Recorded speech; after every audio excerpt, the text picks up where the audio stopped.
5, 4, 3, 2, 1, 0, 0, 0.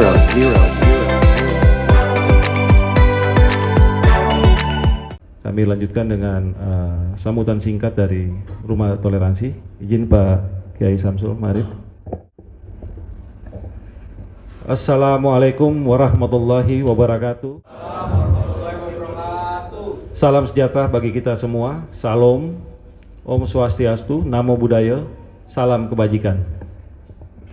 Yang terhormat Ketua PWNU DKI Kiai Haji Samsul Ma'arif, yang kami banggakan orang tua kami Bapak Kiai Haji Wahid Marianto, para narasumber yang sudah hadir di tengah-tengah kita yang akan mengisi acara diskusi kita. Dari sebelah kiri ada Kakak Nisa dari Hairunisa, ya, Putri Hairunisa dari DPP KNP yang sekaligus juga merupakan staf di Deputi 4 Kantor Staf Presiden. Masih ya sampai sekarang ya.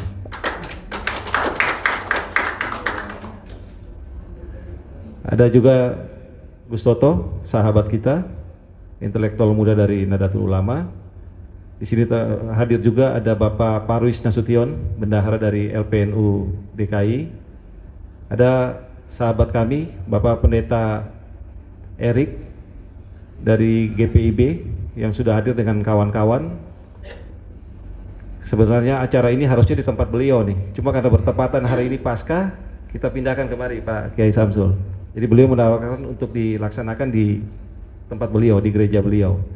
Cuma karena satu dan lain hal persiapan Paskah, jadi kami pindahkan kemari. Selamat datang Pak Erik. Tengah kita juga ada Pak Haji Jenal. Selamat datang Pak Haji Jenal.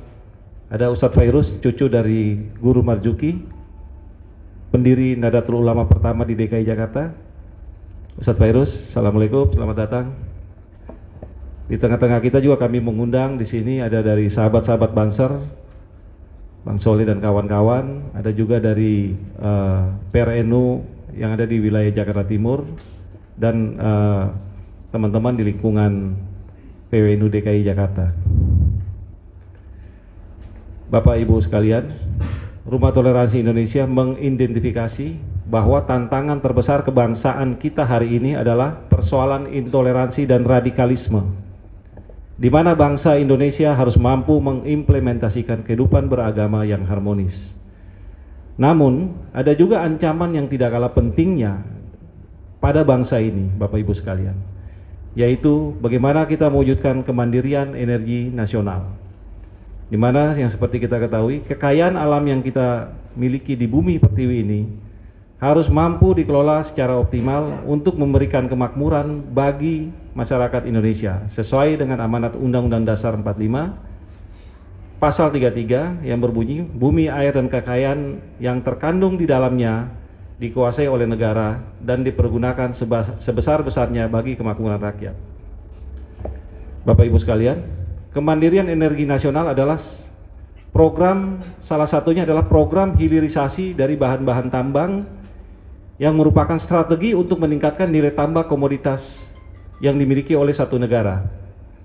Dengan program hilirisasi, komoditas yang diekspor tidak lagi berwujud bahan baku mentah, tapi sudah menjadi barang setengah jadi, sehingga nilai ekonomisnya akan semakin tinggi. Hilirisasi diharapkan dapat meningkatkan nilai tambah komoditas, memperkuat struktur industri, serta meningkatkan peluang usaha di dalam negeri kita. Dengan harapan tersedianya terbukanya lapangan pekerja yang baru. Nanti untuk lebih detailnya kita akan mendengarkan paparan dari mungkin dari DPP KNPI sama dari Gus Toto sama dari PP Amiskas bisa menjelaskan secara detail. Kami hanya menjelaskan acuan umumnya aja.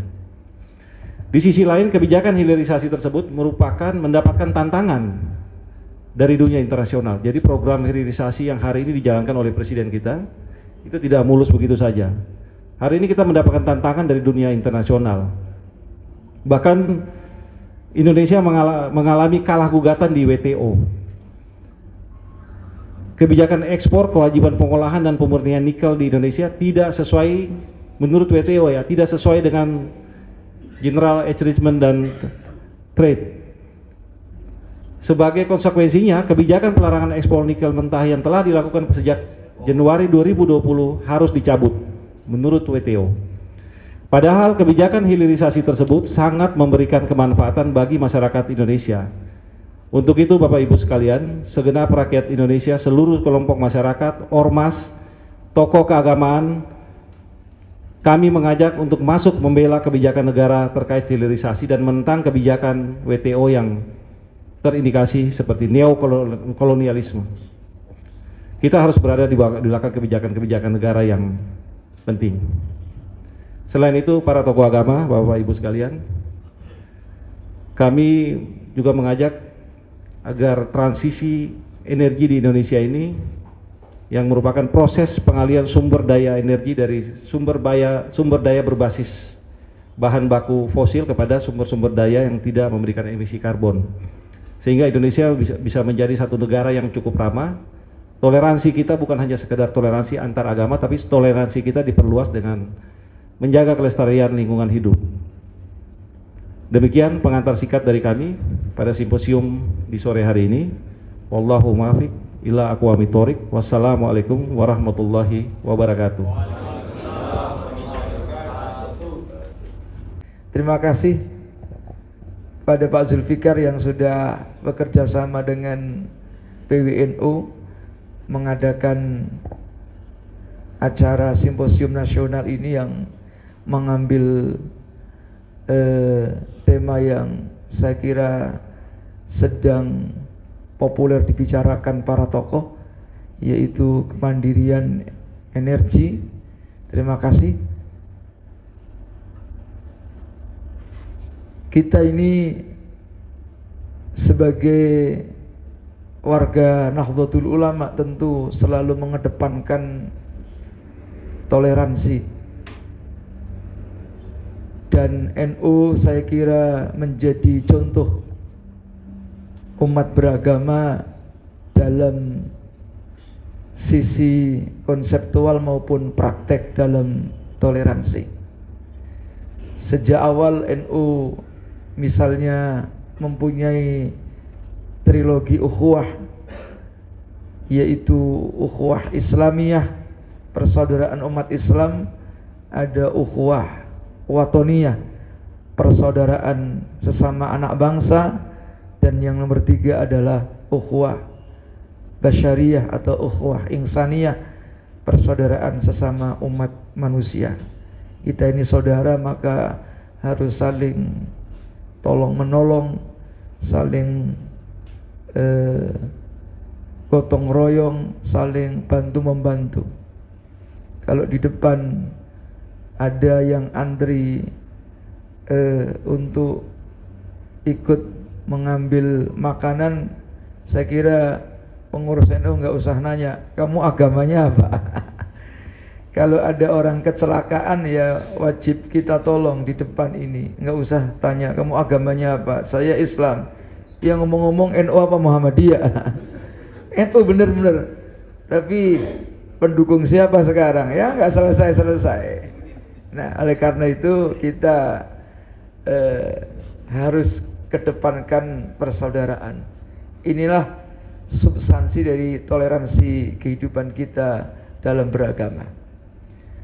Nah, di sisi lain kita memang punya kewajiban untuk memberikan masukan-masukan, terutama kepada pemerintah, tentang pentingnya sosialisasi kemandirian energi ini.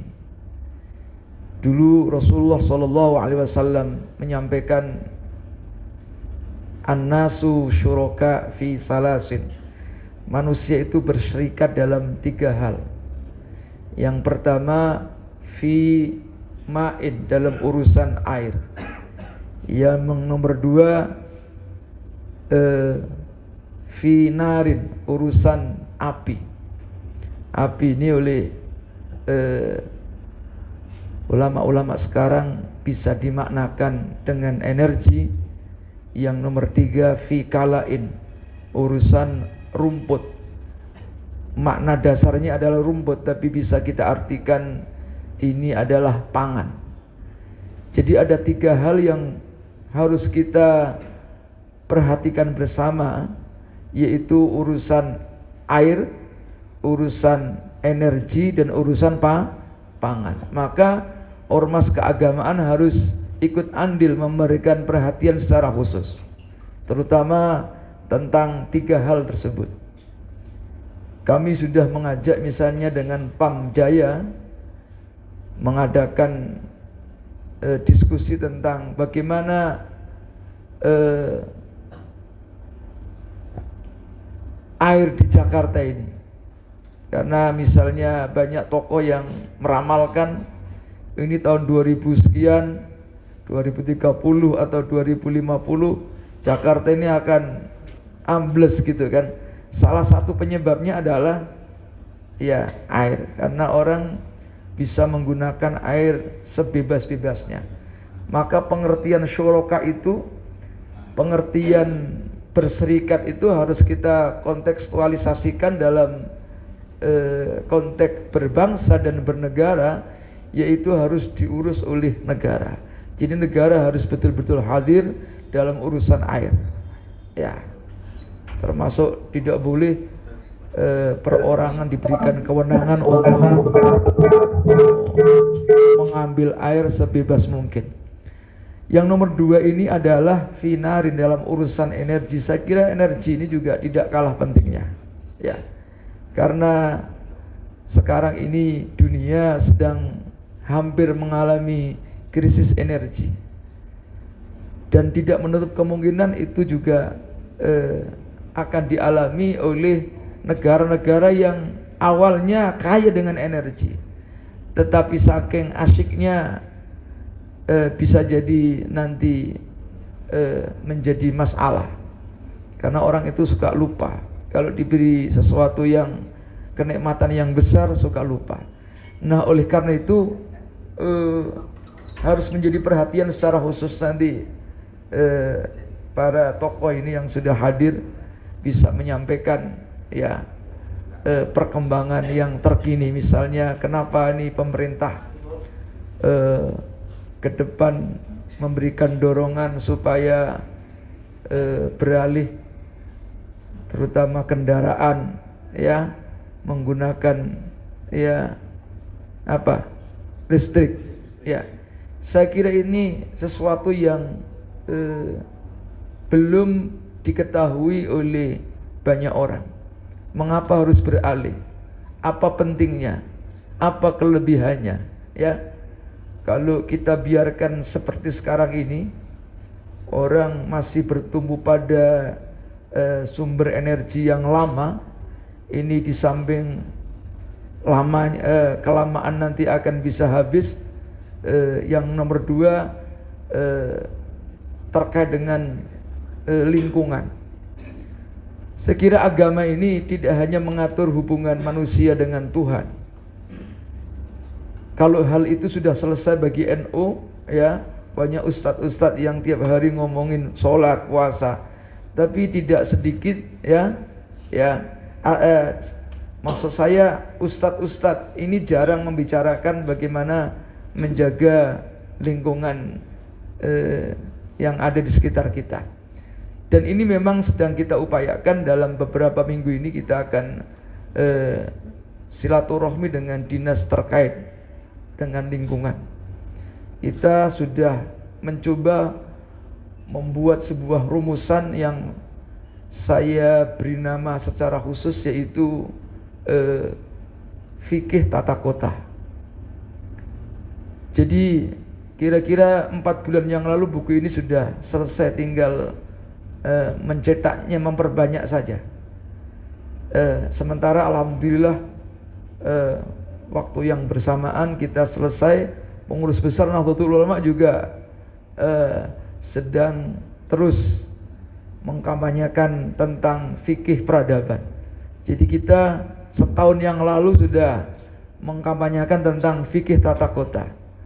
Alhamdulillah itu sudah jadi buku, ya, cukup tebal, walaupun masih banyak kekurangannya, tapi paling tidak ini untuk jadikan sumbangsih pemikiran para ulama bagaimana menata kota, ya.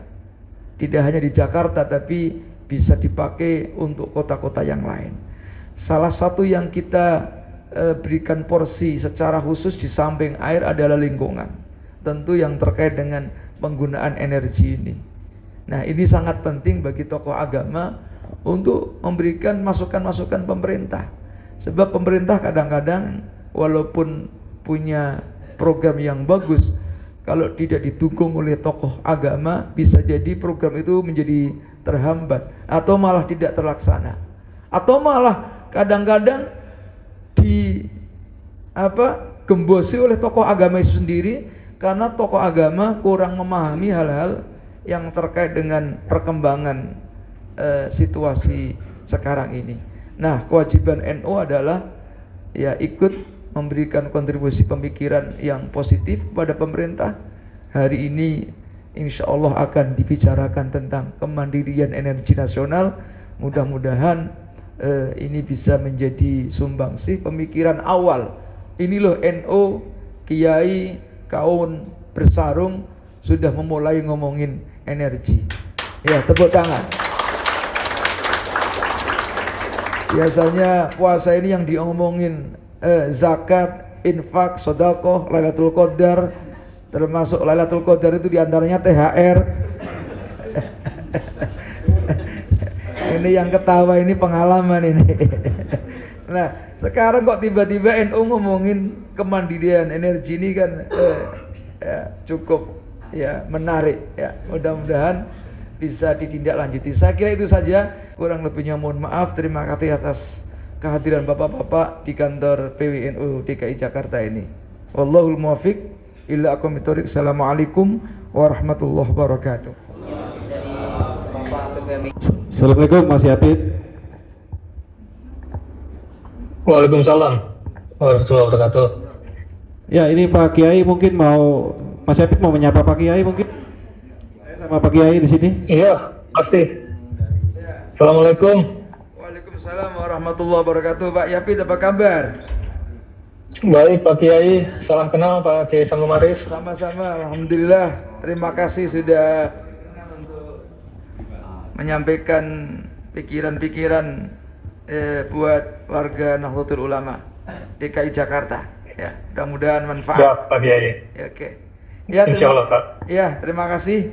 Mudah-mudahan di lain kesempatan bisa ketemu langsung. Ya.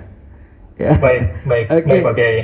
Saya mohon maaf tidak bisa mengikuti sampai akhir karena harus berpindah dari tempat ke tempat yang lain. Nah, terima kasih. Pak Yapit, mudah-mudahan Pak Yapit sehat selalu. Ya. Amin. Amin. Terima kasih Pak Kiai. Oke. Pak Kiai juga. Kami berikan kesempatan buat Mbak Nisa. Di-upload dulu nih, teman-teman. Silakan Mbak Nisa. Oke, assalamualaikum warahmatullahi wabarakatuh. Salam sejahtera untuk kita semua. Salam. Sebelumnya saya ucapkan terima kasih untuk kesempatan yang luar biasa dari Rumah Toleransi yang sudah memberikan kesempatan untuk anak muda bicara dalam organisasi yang hari ini memperlihatkan toleransi tapi diberikan kesempatan untuk bicara energi. Jadi ini hal yang luar biasa, bukan hanya menjadi fokus utama sebagai toleransi tapi bagaimana bertoleransi dengan energi terbaru.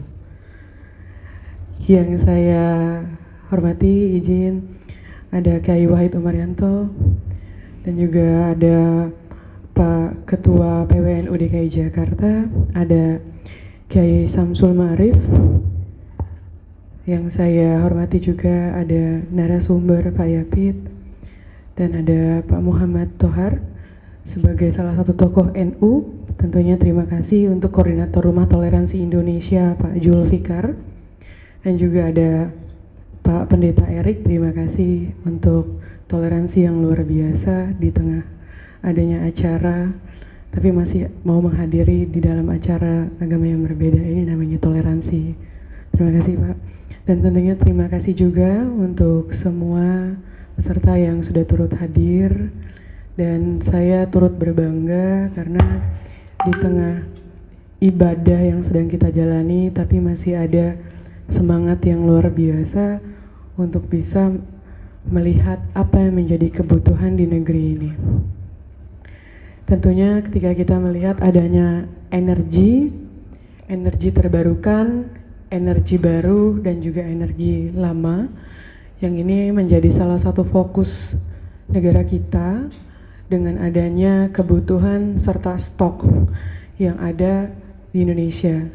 Nah, di mana perannya KNPI sebagai pemuda, saya mencoba menerjemahkan beberapa poin-poin, dan poin-poin tersebut ternyata bukan hanya menjadi tugas pemuda, tapi seluruh masyarakat yang harus sadar dari hulu sampai ke hilir harus bisa memahami dengan adanya energi terbarukan dan juga energi baru.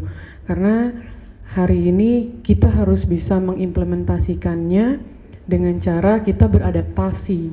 Kalau kita tidak mau memulai dengan beradaptasi, itu akan semakin sulit untuk kita bisa merubah gaya baru dan juga menggunakan energi baru serta terbarukan yang ada hari ini. Karena kalau kita lihat dari hulu ke hilirnya juga, hari ini ketersediaan untuk energi lama sudah sangat terbatas. Artinya kita sebagai anak muda juga, saya sebagai Ketua Umum DPP KNPI mencoba berusaha bagaimana meneruskan adanya energi-energi terbarukan ini dan bagaimana pengelolaan, apakah anak mudanya siap atau anak mudanya hari ini masih proses belajar. Lalu proses belajarnya sampai di mana? Apakah hanya sampai di proses belajar tapi sulit untuk mengimplementasikan? Ini yang menjadi fokus saya. Mohon bimbingannya dari senior-senior dan juga saudara-saudaraku semua untuk bisa terus memotivasi anak muda dan menjadi contoh bahwasanya beradaptasi itu tidak merubah segalanya, tapi beradaptasi itu memperbaiki yang ada. Nah, ini yang terjadi hari ini. Tentunya saya sudah punya beberapa rangkuman untuk EBT, energi baru terbarukan. Ini kan dari kemarin itu ada beberapa persoalan terkait dengan di WTO itu kita kemarin kalah. Itu gugatan yang dimana kita tidak mau lagi ekspor biji nikel saat itu. Nah, saya sebagai anak muda sempat mengomentari bahwasanya kita harus tetap menjalankan energi terbarukan ataupun yang menjadi keputusan serta aturan Indonesia, karena negara Indonesia ini yang saya tegaskan adalah negara yang mandiri dan tidak bisa diatur oleh asing. Nah, itu tetap dijalankan oleh Pak Presiden juga. Jadi kami sebagai anak muda dan juga tentunya beberapa organisasi lainnya kepemudaan terus mendukung apa yang menjadi salah satu fokus utama untuk kemajuan adanya energi di Indonesia. Karena kemarin itu sempat setelah putusan WTO kita tidak diterima, tapi Pak Presiden akan tetap terus menjalankan apa yang menjadi aturan. Jadi saat ini untuk nikel yang dari Indonesia masih sulit untuk bisa diimpor, begitu ya Mas, dari BPH Migas. Ini saya masih melihat juga kalau dari perspektif politik gitu masih banyak adanya kapitalisme yang memang menjadi hal yang mengganjal atau hambatan-hambatan untuk bisa terus berjalannya adanya energi terbarukan. Lalu anak muda perannya di mana, fungsinya apa gitu. Jadi anak muda hari ini mencoba memperjuangkan mana yang menjadi aturan yang seharusnya dan tidak merugikan negara. Nah, beberapa waktu sebelumnya saya pernah beberapa kali diskusi juga di beberapa daerah, dan saya sempat kemarin itu ke Singapura dan juga ke Malaysia, di Vietnam juga, bahwasanya di depan mahasiswa-mahasiswa Indonesia saya sampaikan kita harus siap, kita harus mampu untuk mengelola adanya kekayaan sumber daya alam Indonesia dan yang nantinya itu bisa kita kelola sendiri, bukan hanya asing yang bisa membawa pengelolaan itu di dalam negeri, tapi bagaimana kita anak muda mencoba mengelola itu sendiri dan menjadi ketahanan ekonomi untuk daerah sekitar, masyarakat dan lainnya. Nah, jadi di sini anak mudanya lebih termotivasi. Tapi kenapa beberapa hal yang lainnya anak muda ini ada beberapa yang tidak percaya diri dengan adanya teknologi yang semakin canggih dan kadang ada juga yang beranggapan kita ini kurang sekali dengan adanya investor ini dan kita harus mencoba kerjasama dengan yang lain dari negeri di luar Indonesia. Tapi menurut saya itu tidak menutup kemungkinan. Ketika kita juga mampu untuk bisa mengelola pastinya, nah itu tidak banyak merugikan anak muda. Jadi banyak anak muda juga sekarang yang sudah mau belajar terkait dengan energi meskipun fokus kuliahnya bukan di energi atau pengelolaan energi. Dan kami sebagai anak muda saya tegaskan juga kalau kami ini siap untuk beradaptasi dengan adanya energi baru serta terbarukan. Nah, ini beberapa revolusi paradigma kemandirian energi ini yang selalu saya tanamkan kepada teman-teman juga karena ini memberikan kondisi anak muda dan juga rakyat lain, masyarakat lainnya itu lebih optimis dengan adanya perkembangan energi terbarukan karena ada beberapa ibu-ibu juga yang bertanya ya saat saya survei, Bu, nanti kalau ada mobil listrik gimana? Aduh, kalau udah habis di jalan lagi pulang kampung ngecharge di mana, Mbak gitu. Ini kan kita sedang beradaptasi. Ini menjadi satu kenyataan ya. Jadi memang kenyataan yang ya itu satu kenyataan yang memang harus bisa kita bantu mengimplementasikan dengan baik karena memang hari ini sudah banyak juga untuk recharge mobil, tapi karena memang masih proses penyesuaian, artinya kan kita butuh penyesuaian. Seperti saat itu kita mau konversi dari minyak tanah kepada gas. Akhirnya dari semua kalangan saat ini sudah menggunakan gas, tidak lagi menggunakan minyak tanah. Nah, hal itu juga sama terjadi nanti ketika kita sudah lagi tidak memakai BBM, tapi kita sudah memakai nanti adanya listrik gitu ya. Nah, itu menjadi satu hal yang perlu dukungan penuh dari semua sektor kehidupan dan juga bagaimana masyarakat memahami bagaimana beradaptasinya itu lebih mudah. Nah, ini saya mencoba hal itu, menanamkan paradigmanya itu tidak sesulit yang dibayangkan, tapi semudah seperti yang tidak dibayangkan. Jadi teman-teman semua juga sangat semangat kalau untuk hal ini. Oke, next. Ini adalah salah satu bagaimana civility yang memang patut kita banggakan. Jadi semua negara hari ini banyak sekali terfokus ke Indonesia, bahwasanya Indonesia ini memiliki kekayaan energi nikel khususnya untuk listrik, untuk bahan bakar handphone dan lainnya itu dari Indonesia ini sangat banyak. Kemarin terakhir baru sekitar 3 hari lalu Pak Jokowi itu ke Sorowako melihat adanya satu perusahaan asing yang memang mengelola energi. Nah, ini menjadi satu fokus yang diupayakan bahwasanya anak muda atau pemuda Indonesia bisa beradaptasi melihat dan belajar bagaimana energi ini dikelola karena ada sekitar 27 smelter juga dari perusahaan lain yang akan dibangun dan itu pastinya akan menyerap pekerja Indonesia, tentunya anak muda juga. Nah, ini yang menjadi fokus utama kami bahwasanya anak mudanya harus siap. Jangan nanti kita sudah dipaksa oleh zaman untuk bisa berubah dan beradaptasi tapi kitanya nggak siap gitu. Nah, bagaimana anak muda bisa menerapkan teknologi tersebut tapi juga paham untuk mengelolanya. Kalau dari BPH Migas itu ada 4 ya Bang ya. Ada 4 yang availability, bagaimana ketersediaan, bagaimana dengan stoknya atau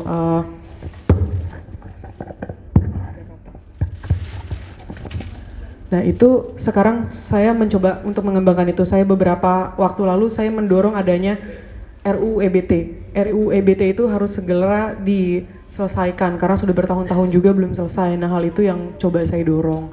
Mungkin saya tidak banyak memberikan terkait dengan energi karena hari ini pemuda tentunya sangat siap dengan adanya transisi energi dari hulu sampai ke hilir dan kami siap untuk bisa melibatkan seluruh pemuda tentunya menjadi satu promoter anak muda di Jakarta maupun sampai di pelosok di daerah. Nah, itu yang sudah berusaha kami lakukan dan karena ini menjadi satu fokus kami.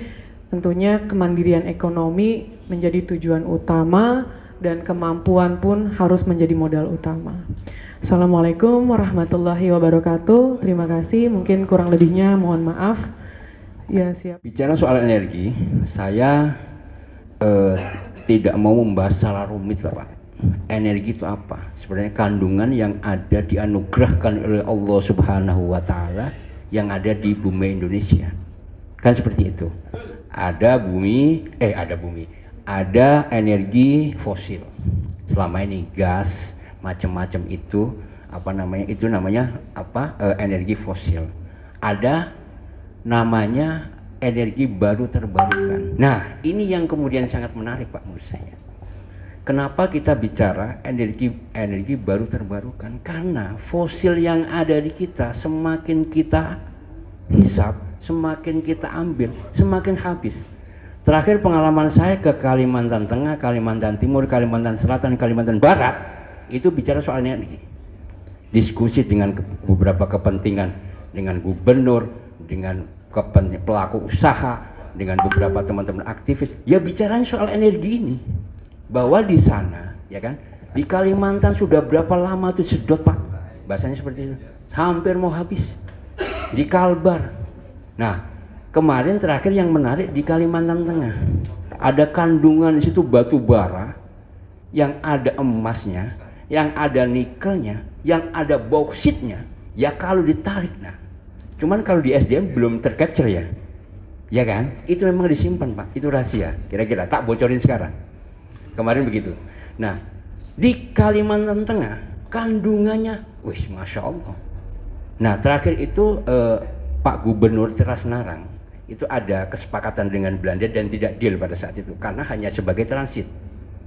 Bicaranya semacam maunya bahwa energi itu sesuai pasal 33 ayat 3 ya kan, bahwa kekayaan alam yang kita miliki sepenuhnya dinikmati oleh rakyat kita sendiri.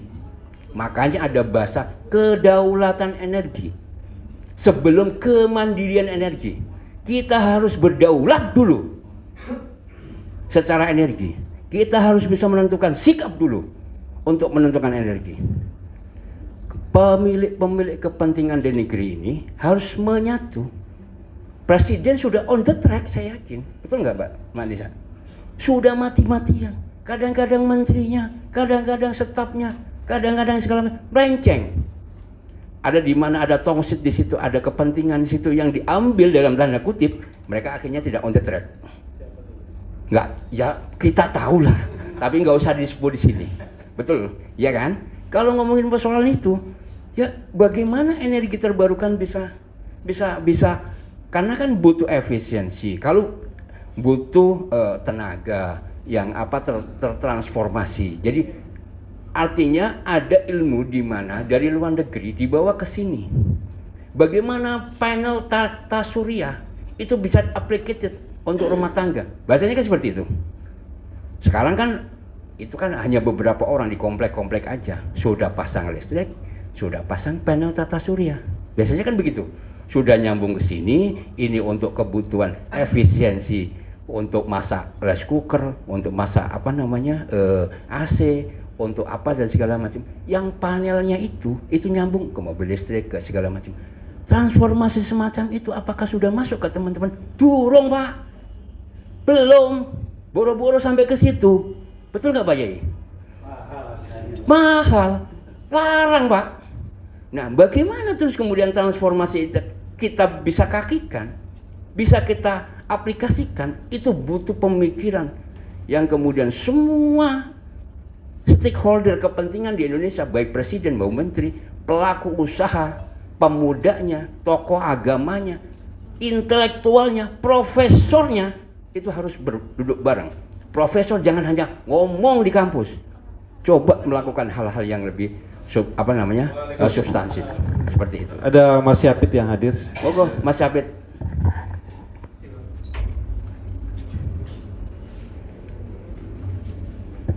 Selamat datang Mas Syapit.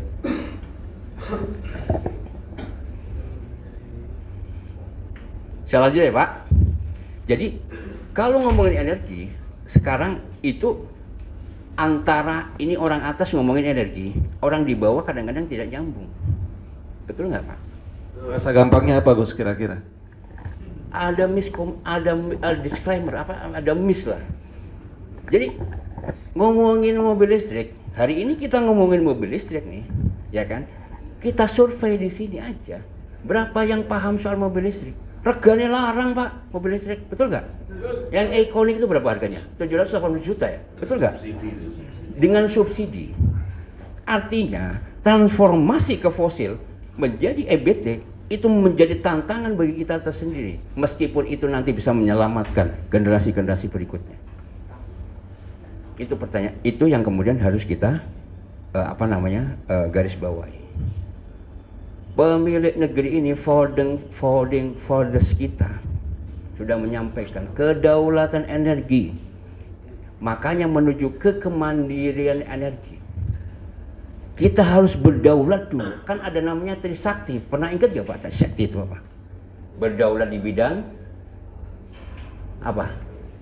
Ekonomi, berdikari di bidang apa? Masa lari Pak? Trisakti, Bung Karno, ono PDI, masa ora iso. Berdaulat di bidang budaya dan berdikari di bidang ekonomi. Satu lagi apa? Berkepribadian di bidang budaya. Itu yang kemudian harus falsafah yang harus kita pegang untuk hari mau ngomongin energi, mau ngomongin pangan, mau ngomongin apapun. Harus bertumbuh pada itu. Kalau tidak, nonsen. Kepentingan luar negeri akan masuk merongrong kita. Kedaulatan energi yang akan nantinya menelurkan, menjadikan kemandirian energi.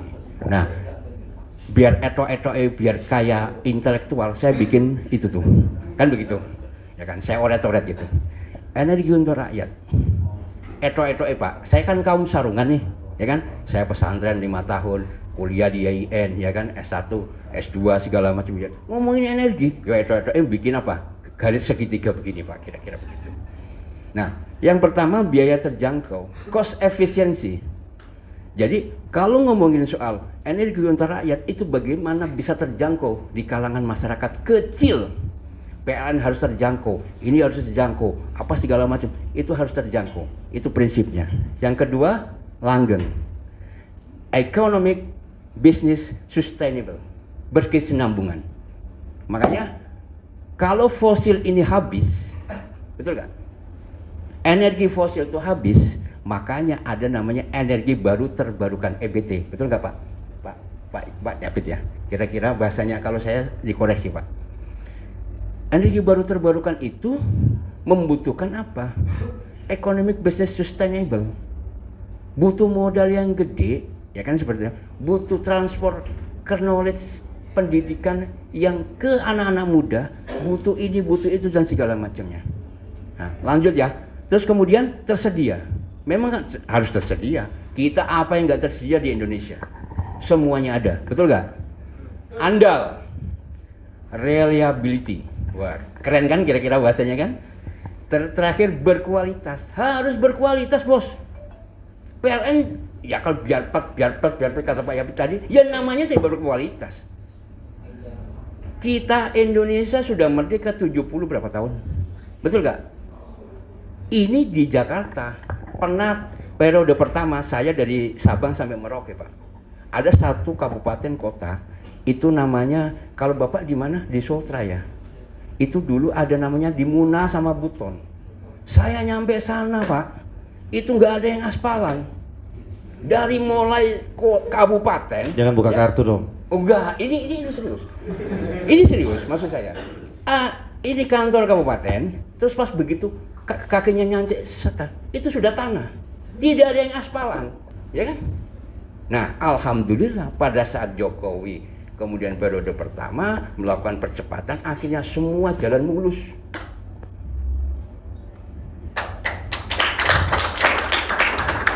Itu sebenarnya negara harus hadir. Nah, kita, kalau saya masih dianggap sebagai generasi muda, umur saya 42 tahun, masih muda nggak kira-kira? Masih ya? Saya masih muda nggak Mbak kira-kira? Bahasanya gitu. Ya, itu maksud saya. harus punya ekspektasi ke depan, membuat harapan-harapan baru, membuat cita-cita baru sehingga Indonesia lebih merdeka dari sekarang. Meneruskan apa yang menjadi cita-cita Bapak Jokowi, kebiasaan. Kan seperti itu. Menjadi siap. Sudah di ini. Terakhir langsung lanjut ya, aman, safety, ramah lingkungan. Ternyata kaum sarungan ini lancar juga ya bicara energi. Iya kan. Kira-kira itu. Karena saya sudah ditegur, mohon maaf ya kan, nanti bisa kita diskusi ya kan segala macam. Wallahul muwaffiq ila aqwamit thoriq. Wassalamualaikum warahmatullahi wabarakatuh. Setelah ini kita ada pembagian bingkisan bantuan dari Pertamina dan Pak Dhani, salah satu anak angkat Roy Surya BBN yang akan diberikan secara simbolis oleh para panitia.